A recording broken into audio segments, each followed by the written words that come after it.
alucinada de que una empresa que ganaba presuntamente 300 millones, de pronto pierda 3.000 y al día siguiente necesite 19.000 y al otro 23.000. Por lo tanto, todo lo que sea investigar me parecerá bien. Es la presidenta de la Comunidad de Madrid, Esperanza Aguirre, dando su comprensión, mostrando su comprensión porque la Fiscalía Anticorrupción vaya a investigar el caso de la constitución de Bankia. Tertulia de cierre mercado, Raúl Ramírez, abogado, analista económico. Buenas tardes. Buenas tardes, doña Laura. Es un detalle por su parte que traiga una corbata celeste. Antonio Álvarez Osorio, socio director del despacho de abogados Álvarez Osorio y Miller y director de Foro Fila, diplomado por Harvard Law School. Antonio, buenas tardes. Buenas tardes. Ya veo que a usted lo del Celta no le hace mucha gracia. Carlos Tobías, abogado, y usted lo que ha decidido es mezclar los dos colores de sus dos compañeros. Sí, aunque esté en la extrema izquierda, estoy más en el centro desde el punto de vista futbolístico. Aunque hoy tengo que comenzar diciendo una triste noticia y que, bueno, de todos conocidos, el fallecimiento de Manolo Preciado, exentrenador del Sporting de Gijón y un gran hombre del fútbol. Y aunque esta sea una tertulia económica, pues vaya desde aquí mi respeto, mi homenaje y mi afecto hacia su familia, porque un gran hombre del fútbol pues nos ha dejado y nos deja el hueco y nos deja la experiencia de sus años al frente de distintos equipos. Desde aquí mi más sentido pésame a su familia y un reconocimiento, por lo menos a nivel personal, a la figura y a la persona de Manolo Preciado. No, y además es muy importante que, bueno, pues que sepamos pararnos a veces entre tanta cifra, entre tanto dato económico, a informaciones o a marchas que realmente, bueno, pues son relevantes en la vida de un país. ¿Vamos a lo nuestro, que es la economía? Vamos a lo nuestro. Vamos al baile de cifras, vamos al 90-60-90, Raúl. Pues... No, es que esto ya aparece, ¿no? El diseño de necesidad de capital de la banca española ya Pero aparece. usted está hablando de la banca con estas medidas. Yo estoy hablando de la banca, pero como sé que usted sabe mucho de moda... Ah, vale. ¿No? Es que no sabía si era de moda o su teléfono que me estaba dando. Entonces, en cualquiera de los casos, supongo que lo que está intentando preguntar, o el debate que queremos abrir hoy, es ¿a qué apostamos? Yo lo voy a cambiar por no generar más polémica que puede introducir el 60-90-60. Yo diría, ¿qué apostamos? ¿Al rojo? No, ¿al blanco? Así no es, así no es. ¿90, 60, 90? Así es. Bueno, Sí. Depende de lo que estéis hablando. Depende de la década, ¿no? Y depende de lo que estéis hablando. Sentado de pie. Exacto. Y bueno, vamos a intentar hablar de economía hoy porque si no se nos está poniendo esto un poco complicado esta tarde, ¿no? Bueno, vamos a ver. Y si la pregunta son 70.000, 100.000, 80.000 o 40.000, que puede ser la pregunta que doña Laura nos hace, pues yo sinceramente creo que va a estar más cerca de los 50, el rango entre 40 y 50. Y voy a intentar explicar por qué, bajo mi humilde punto de vista. Vamos a ver.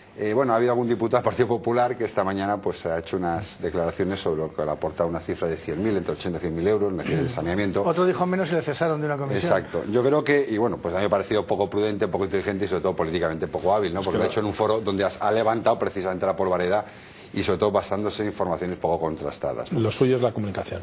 No, está claro que es evidente que en el Partido Popular, en ese punto creo que tenemos mucho que mejorar en España, en el Partido Popular sobre todo más. Pero bueno, contestando a la pregunta. Yo, mire, doña Laura y contertulios, compañeros y amigos, yo creo que estamos en un momento estupendo, sinceramente lo digo. Y es un momento estupendo, ¿por qué? Porque ahora lo que estamos discutiendo, fijaros, es una cantidad, cuando hace una semana y en esta misma casa, en este mismo sitio, apuntamos por dónde iría el tío, cuando Alemania decía que tururup. Es decir, hemos pasado en 5 o 6 meses de decir que España no tenía nada grave, a después de cambiar de gobierno, darnos cuenta que España está al borde del abismo, a hace un mes determinar si España tenía que ser intervenida y acabar en esta mesa discutiendo si la ayuda al sector financiero español va a ser de 40, 60, 80. Va a ser entre 40 y 50, no porque haya el Fondo Monetario Internacional, sino porque los cálculos que se han extrapolado para calcular la cifra de 80.000 son erróneos, ¿vale? En España, quitando el Banco Santander y el BBVA, el margen neto de la banca operativa del 2011 ha sido de 47.000 millones de euros, aproximadamente, 46.600. Si quitamos los fondos propios que son capaces de generar con beneficios para sanearse a estos dos bancos mencionados, la capacidad de fluctuación sería de 12.000 millones, con lo cual estaríamos muy lejos y la propia banca española es imposible que se sanee. A esto hay que sumarle dos elementos muy importantes, los dos Real Decretos. Recordemos que el primer Real Decreto del Gobierno metió un incremento de provisiones sobre activos tóxicos inmobiliarios de 54.000 millones y el segundo cargaba sobre activos no tóxicos pero también inmobiliarios otros 30.000. Si a esto le sumamos, y esto es opinión puramente personal, que va a haber un tercer Real Decreto que va a afectar a incremento de provisiones a créditos no inmobiliarios, nos va a hacer tender la clara explicación que internamente la banca española con Bankia, que supone el 10% de sus activos, necesitaría 4 años de generación de margen neto para poder incrementar esas previsiones. Por lo cual es evidente que 4 años podemos esperar y vamos a tener que acudir a esos fondos. Esos fondos van a ir canalizados por 2 líneas. Insisto, el neto contable real son 46.000 millones, con lo cual eso creo que va a estar entre eso y los 50.000 lo que nos vamos a pedir.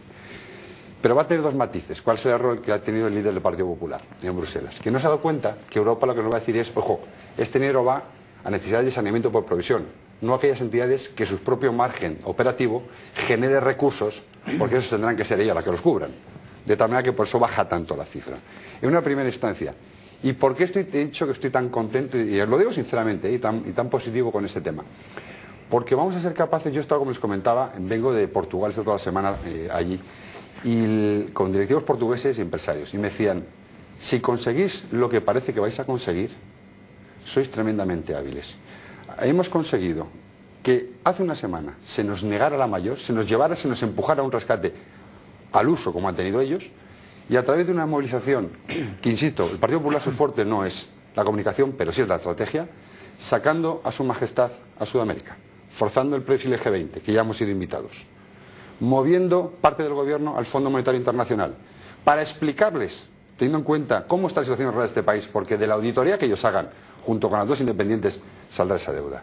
Y en paralelo, con el resto del gobierno, trabajando en Bruselas, hemos conseguido que este país nos ha intervenido, que tengan confianza en nuestra capacidad de generación y que sobre todo lo que se produzca es a través del MEDE o a través del FED, todavía por definir, el MEDE lo podríamos hacer el mes de julio, que la inyección venga directamente de Bruselas a nuestra banca. Eso o Cristóbal Montoro, cuando el otro día dijo es que tienen tanta deuda española que es que no les queda más remedio que echarnos un cable y a nuestra manera. Hombre, a mí me preocupa que yo ya veo a Raúl cada vez más parecido a Elena Salgado. Ve brotes verdes por todas partes y me parece que es preocupante porque... Mujer estupenda Andrés Saya, no tiene ni idea de economía, como ha demostrado, pero es una mujer estupenda. Pero a mí me parece que aquí pasamos efectivamente de un lado a otro. Yo no creo que el momento sea estupendo. Yo creo que sí. Me parece que el momento es bastante dramático. Me parece penoso que Montoro salga diciendo los hombres de negro no van a venir cuando va a Bruselas a pedir que le ayuden. Con lo cual, y me parece que Europa tiene un problema no porque tenga deuda española, sino porque Europa tiene un socio importante como es España, que de lo que haga con España va a depender el futuro de la Unión Europea respecto de otros países. No es lo mismo ayudar a Portugal, a Irlanda o el ejemplo griego que el ejemplo español. España es un país, digamos, de primera línea. Y claro, el problema que tienen es que las ayudas directas a los bancos no están permitidas, la canalización de fondos a través del FROB tiene sus problemas y hubo un miembro del G7, de estos grupos tan importantes donde nos admiten pero luego nos critican, que hablaron de que éramos unos poco menos que presumidos, orgullosos. Y que éramos la estrategia fatal de nuestro orgullo, no pedir el rescate. A mí me parece muy bien que no lo hayamos pedido, pero en cualquier caso lo que estamos forzando, y yo creo que con una mecánica casi de suicidio, es hasta el final vamos a forzar a que cambien las estructuras en la Unión Europea y permitan el ingreso de dinero directamente en los bancos por cualquier mecanismo, pero que no implique que sea el Estado el que pida el rescate. El problema es, ¿esto también se va a aplicar con Chipre? Porque Chipre tiene un problema de 18.000 millones de nada, con un banquito que no tiene nada que ver con los grandes bancos, pero que es el segundo banco de Chipre. El problema es, ¿vamos a hacer lo mismo con España que con Chipre? Solo una puntualización y creo que Antonio tiene el turno. Con tu permiso, Antonio.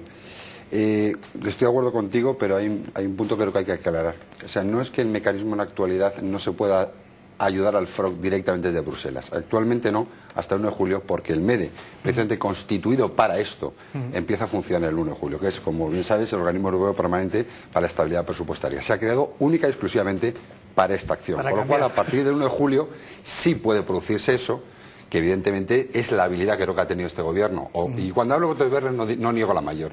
Lo que creo es que lo que intentaba decir es que me parece muy hábil cómo está gestionando estratégicamente este gobierno esta crisis. No que el momento sea bueno, evidentemente, estoy tan loco. Perdón, Antonio. Pues yo creo que no puedo estar de acuerdo con Raúl en el sentido de que estamos viviendo era normal que no de que estamos viviendo un momento bueno, porque en definitiva si el momento bueno es haber encontrado quirófano para operar a un cáncer terminal, pues la verdad es que bueno, pues no deja de ser una buena noticia dentro de un marasmo de noticias absolutamente malo, ¿no?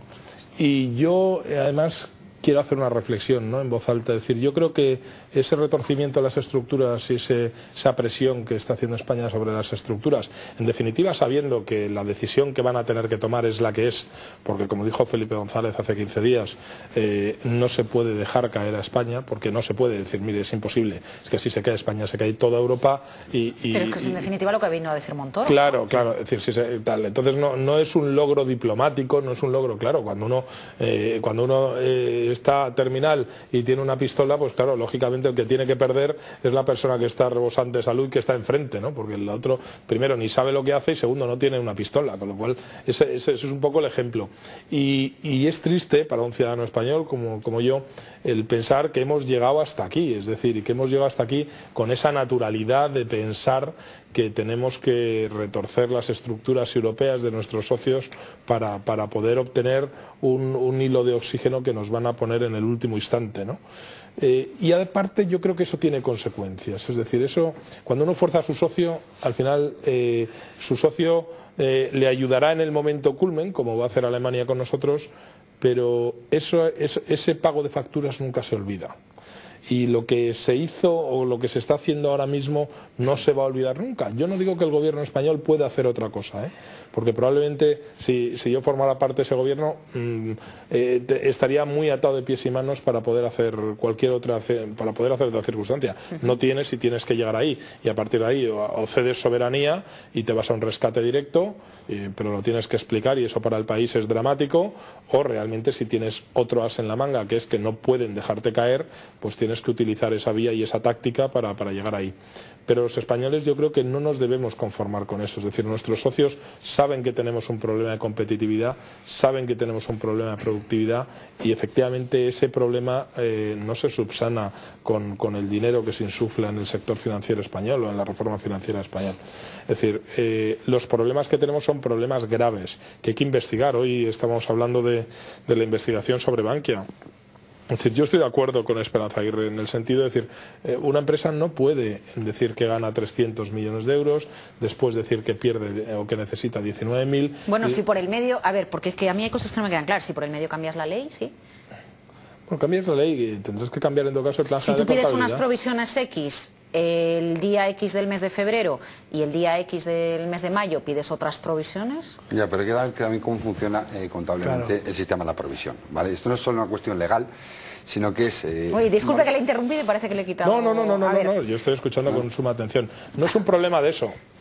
A sensu contrario, he de decir que nuestros socios, un socio como Alemania, y lo he escuchado en varios medios de comunicación en estos últimos días, es verdad, tengo que decir que el desprestigio de Alemania como socio es evidente, es decir, con independencia del esfuerzo económico que tenga que hacer para no dejar caer un país como España, un socio como España, es decir, es verdad que cada vez que Europa ha estado en manos de Alemania, pues han pasado las cosas que han pasado, y yo hoy estoy de acuerdo con una persona que ha escrito en el periódico El Mundo esa situación, ¿no? Porque en definitiva el obligar a la gente a hacer lo que tú quieres que haga también tiene consecuencias, es decir, eso tampoco es una sociedad compartida. Y quizá ese sea el problema que hay, esas sinergias o esas no sinergias, esas asimetrías que hay en Europa, es el problema que tenemos, es decir, que los intereses de uno son contradictorios a los del otro, y en definitiva Alemania también en el 2005, yo ya estaba en estos micrófonos, es decir, en el 2005 Alemania tuvo momentos absolutamente penosos con la fusión con Alemania del Este, con la absorción de esa parte, y económicamente lo pasó muy mal y tuvo que tomar decisiones muy importantes y no cumplía con los baremos de estabilidad de la Unión Europea, no los cumplía. En 2003, 2004 Alemania no cumplía y tuvo que hacer muchísimas reformas, pero el resto de países socios que en ese momento estaban bollantes, como España, como otra serie de países que estaban con unos crecimientos económicos cercanos al 4%, no se le apretó a Alemania y no se le dijo que no estaba cumpliendo y no se le penalizó y no se hizo todas estas cuestiones. Es decir, es curioso que España haya llegado aquí, sabemos por qué, pero es curioso también el trato de Alemania, y en ese sentido me parece un trato ilegítimo como socio, puesto que tendría que ser un trato más solidario, aunque con sea el primer exigencias aportador muy a claras. todo, el primer aportador al presupuesto de la Unión, el primer aportador al mecanismo europeo de estabilidad, Bueno, a todo. Es decir, nadie le ha obligado para estar ahí, ¿eh? Y el Es decir, primer No, pero ha sido el aportador... origen de la Unión Europea. Bien. De hecho, fue quien Bueno, fundó la Unión Europea, efectivamente, ¿no? pues entonces tiene que ser coherente. Y el Es decir, primer porque si la ha aportador... fundado y la ha fundado mal, pues claro, es que ese es el problema. Yo creo que, no sé, bueno, es una opinión personal tuya, Antonio, y como tal, por supuesto, como toda, yo la respeto, pero yo no estoy tan, no estemos continuamente en desacuerdo tú y yo, que parece una tónica de esta casa, y de hecho lo acaba siendo, sino que yo no puedo estar suscribiendo esa teoría de que se haya reformulado mal la posición de Alemania, porque yo creo que no se ha reformulado mal. Y no es que lo crea, sino que, curiosamente, como te he dicho, estaba en Portugal, y una de las personas que teníamos allí, pues que estábamos invitados, es el presidente de un banco. Y es uno de los presidentes de un banco, curiosamente alemán, y curiosamente que tiene unos paquetes tenedores de deuda española soberana de los más altos, ¿no? Y hombre, y hablando con ellos, teniendo la oportunidad de una manera más informal charlar con él, pues precisamente fue una de las personas que dijo, no solamente, como decía Pierre Moscovici, que han estado con él y también ha avalado esta deuda, y mucha más gente, sino que dice, Raúl, se ha cambiado de tendencia por una única razón. Claro, yo me quedé un poco impactado, me dice, ¿cuál es esa razón? De que habéis hecho los deberes. Es la única razón por la cual Alemania, o por lo menos estáis en la fase de hacerla. Entonces me dio unos argumentos de por qué en su momento no se flexibilizó. Vamos, yo pongo esta cara porque se sigue esperando que se quiten las triplicidades. Las triplicidades sí, pero déjame que os cuente un poco la versión, creo que de alguien que tiene en su mano, en su mesa, parte de esta responsabilidad, ¿no? Entonces, el argumento que daba él, y para mí bastante sólido, y lo suscribo, era que a diferencia de otros países, como puede ser Grecia o como puede ser Portugal, y lo decía en un foro portugués además, ¿no? Países que tuvieron que acudir al rescate como última instancia, incluso forzado por la Comunidad Europea, porque no había un concierto ni político, ni sobre todo facilidad, estabilidad política social para tomar ciertas medidas necesarias para que ellos pudieran soltar ese dinero y asumir esa deuda. En España, con la mayor dureza o sin ella, se han implantado medidas en tiempo récord socialmente muy delicadas. Y entonces tienen la confianza, ellos, sector financiero, en que el gobierno actual, y no el precedente, lo hubiera hecho. Textual la fase fue, Raúl, si esto no lo pedís hace 6 meses, hubiéramos dicho rotundo no. Y ahora, 6 meses después, se están buscando los caminos para poder, porque son conscientes de que efectivamente todavía queda mucho camino, tenemos una reforma social que hacer, tenemos que acabar con el déficit de las comunidades autónomas, tenemos que generar una sostenibilidad para un crecimiento futuro de la economía española, pero creen en el proyecto que se ha ido a vender al FMI, a Bruselas y al G20. Creen en el proyecto, creen en las personas. Y esa es la razón por la cual, como te decía antes, Carlos, se están activando líneas no solo en el MED, como te he comentado, sino también líneas de apoyo directo crediticio a la banca sin ni siquiera tener que estar solicitadas por estados como fórmula. Porque a raíz de todo esto, el que asume, y es con la parte que yo no estaba tanto de acuerdo con Antonio, el mayor riesgo lo está asumiendo precisamente la economía alemana. Y en esa economía alemana, por aportación, cuando hemos visto, y él me ha explicado muy gráficamente el porqué de las diferencias de la prima, dice, Raúl, la prima española no está fluctuando tanto porque lo hagáis mejor o peor crediticiamente fuera, sino porque nuestro tipo referencial se está moviendo mucho, y en la medida en que nosotros aprobemos, facilitemos esa inyección de capital a tu sistema, nuestra prima de riesgo sube. La gente saca dinero, no compra nuestra deuda porque hay otros intereses. Parte de vuestra deuda la asumimos.